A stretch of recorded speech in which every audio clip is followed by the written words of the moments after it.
Hi, welcome back to our channel. So for today's episode ay ito, turuan ko kayo gumawa nito. Yung size niya vary sa needs niyo. Pero yung sa akin kasi kahit ano kaya niya na eh. Kaya niya na maliit na phone. 6.5 ang ano ng ano ko, 3.5. Kaya niya rin ang iPad. Pwede rin patayo.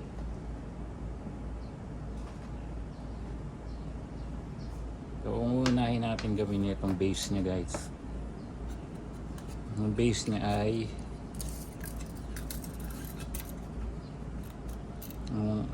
almost 6 inches. Tapos yung lapad niya 3.5. Yun muna gagawin natin para madali kayo makasunod. Yan, sukat muna natin guys gamit ang miter. So, base. Simula tayo sa base para dito. Hindi kayo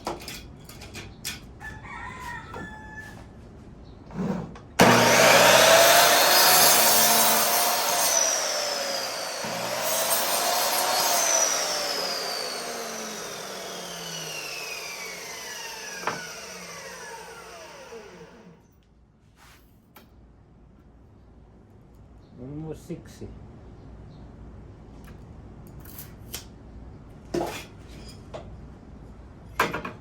Oh.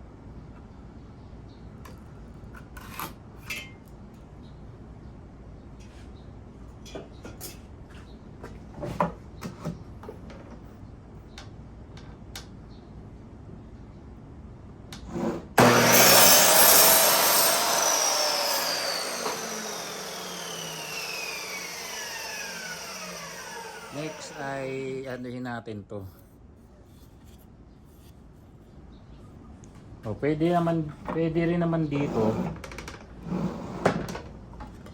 Pwede rin sa table. So, kaya kung saan prepared. Pero sa ano ko, lilinisin natin.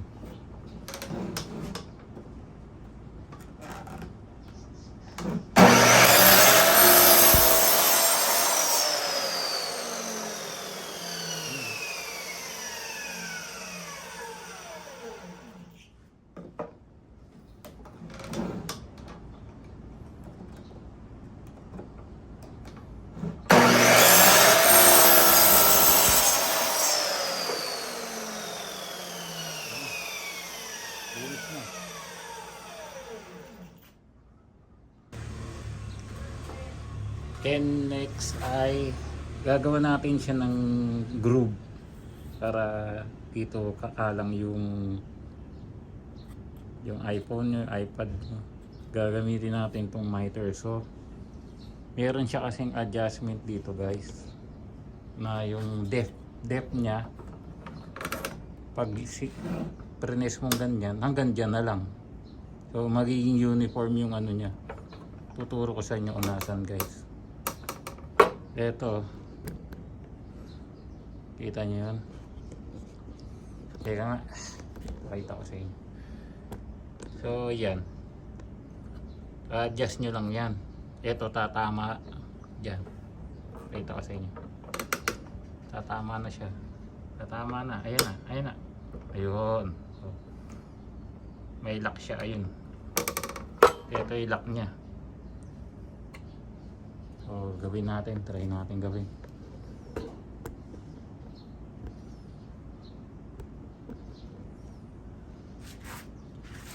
Yo, may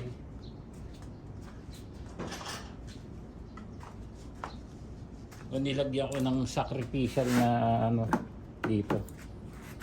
Oh, mag-iingat kayo guys ha.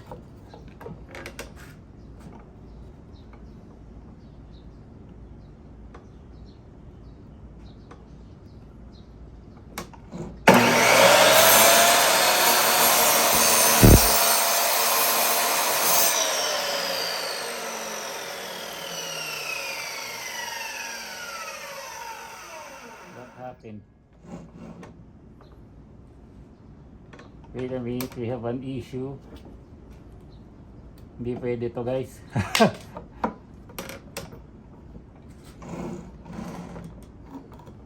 Hindi pala pwede yun.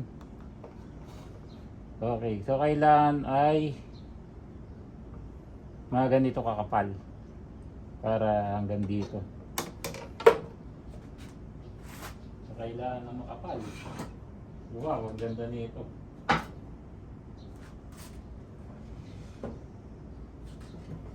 Sacrifice. Oh, ito na lang.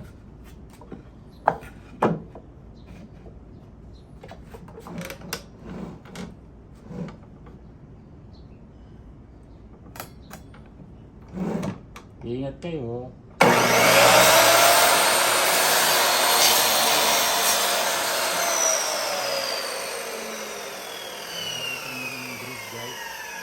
Ngayon ubusin natin yan.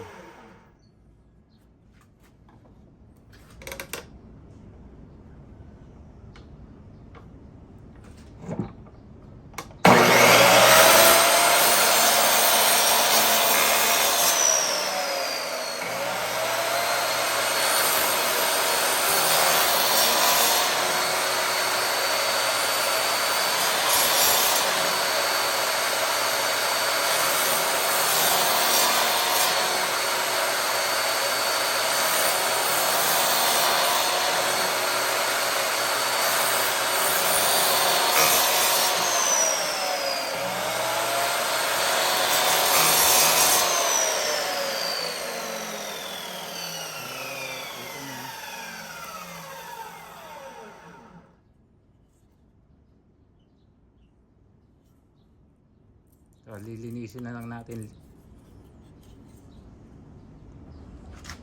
So guys, lilihain na natin. Kumuha ko ng ito, sandpaper. Mas maganda kung meron siyang ano, ito. Padaanin natin. So, ganyan-ganyan lang yan, oh. O kung naiirita kayo, pwede nyo i-clamp.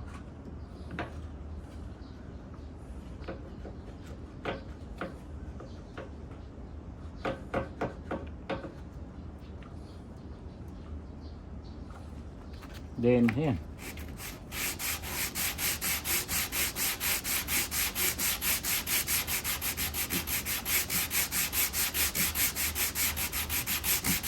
After nan, pwede nyo rin gamitin to. Gamitin nyo tong ating sander. Saksak muna natin. Yee!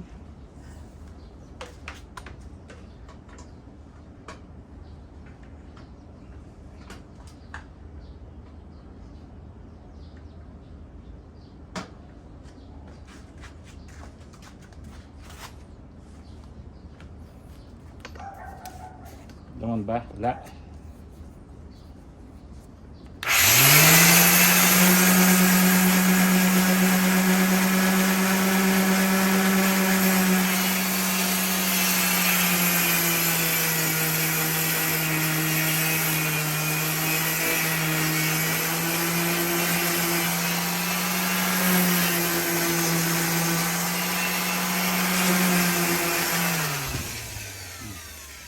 So, diba?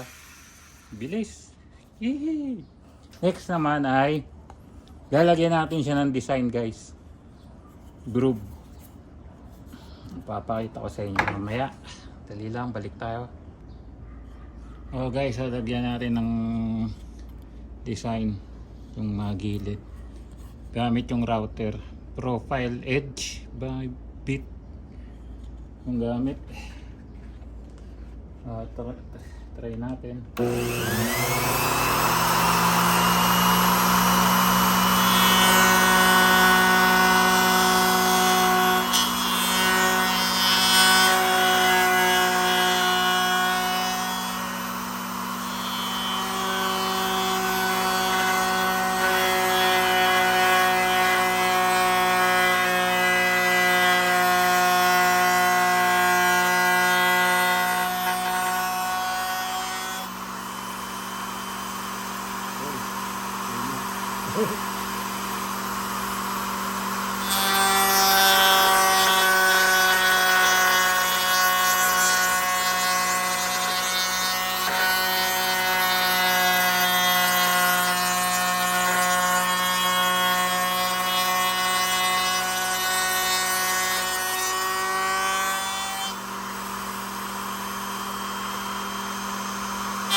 Ayan guys. So far wala namang naging problema.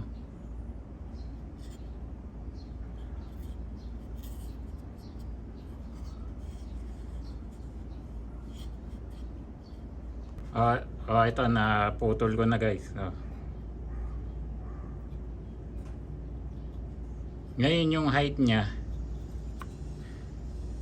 siguro yung maganda tignan sa mata nyo, symmetrical tignan, symmetrical maganda naman. Tignan nyo, sobrang taas tong, di ba? Hindi proportional yung ano niya. O babawasan ko na lang.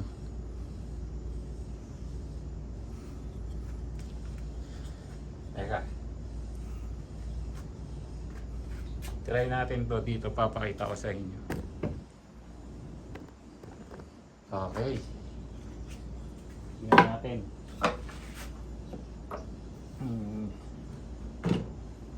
Wow.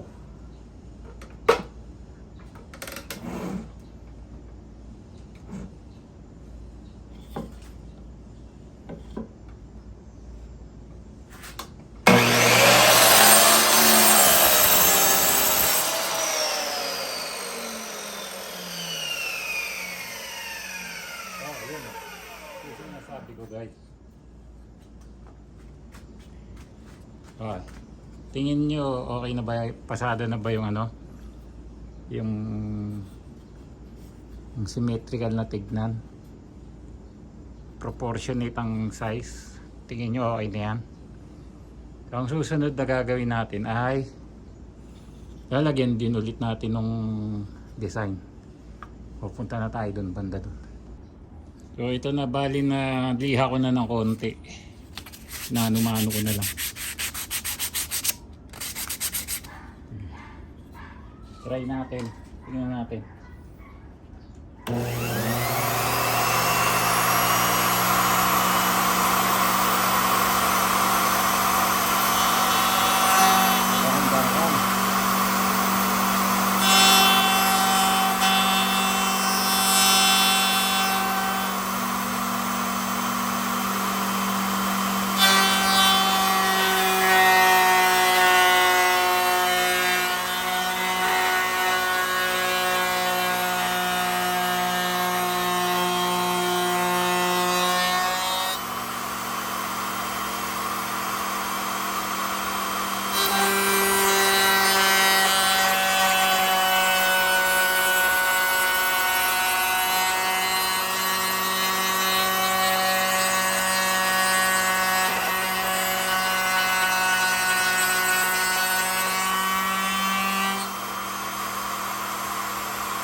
ito na. Nagkaroon na ng design yung gilid. Kita nyo ba? Ito na. Hindi ginagawa ko, anak ko na. Ay, nawawala. Papakita ko na nga sa inyo. Wait lang nga. Hanapin ko. Ano na ilagay? Bad trip. Nawawala. Teka lang. Post. Nakita ko na. Kaya, try nyo, tignan guys. So ang next natin gagawin, papako natin yan.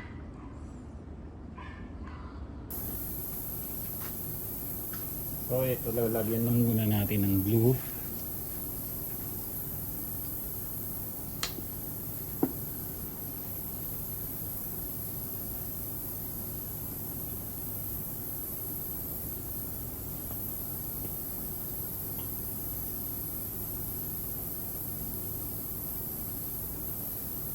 Kamayin na lang natin. Kamayin na lang natin. Yung glue. Ganyan lang yan.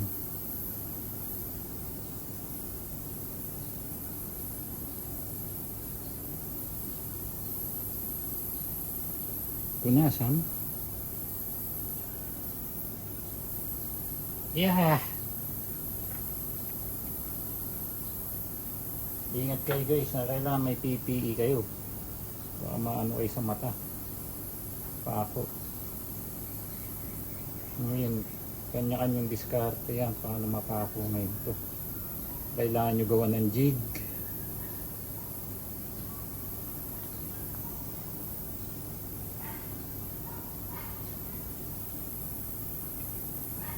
Kailangan mag-improve yung aking papako. Ngayon, tinitignan ko na lang yan yung gitna kung kabilaan.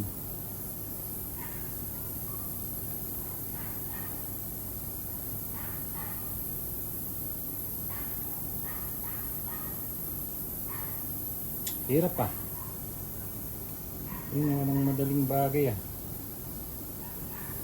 So kailangan i-mighty band nyo pala yung para madali.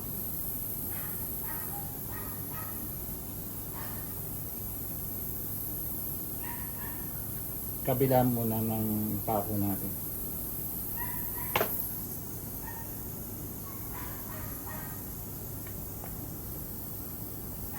Ubus na ba?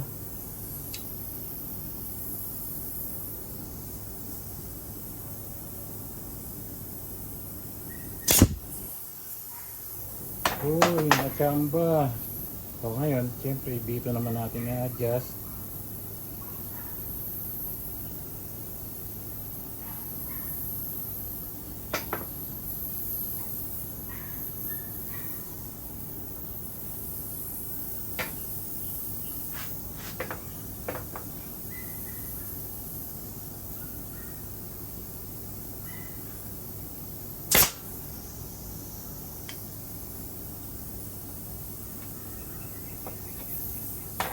So ayan na.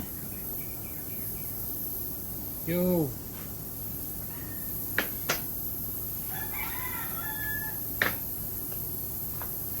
Pwede na.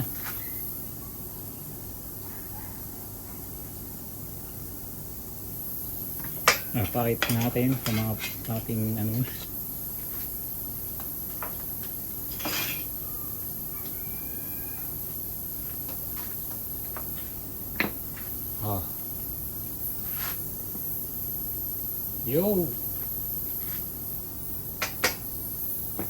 Yo.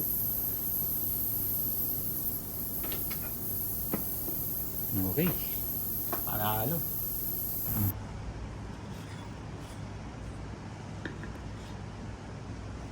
Yan, halimbawa ito sa banyo. Mga tae kayo, kailangan nyo manood. Ito sa office table nyo. O kaya sa dining. Kailangan nyo manood ng balita o diba? Dali lang gawin. Miters lang ginamit ko, saka router. Pwede nyo manumanuhin na lang ang lihanan. Hmm.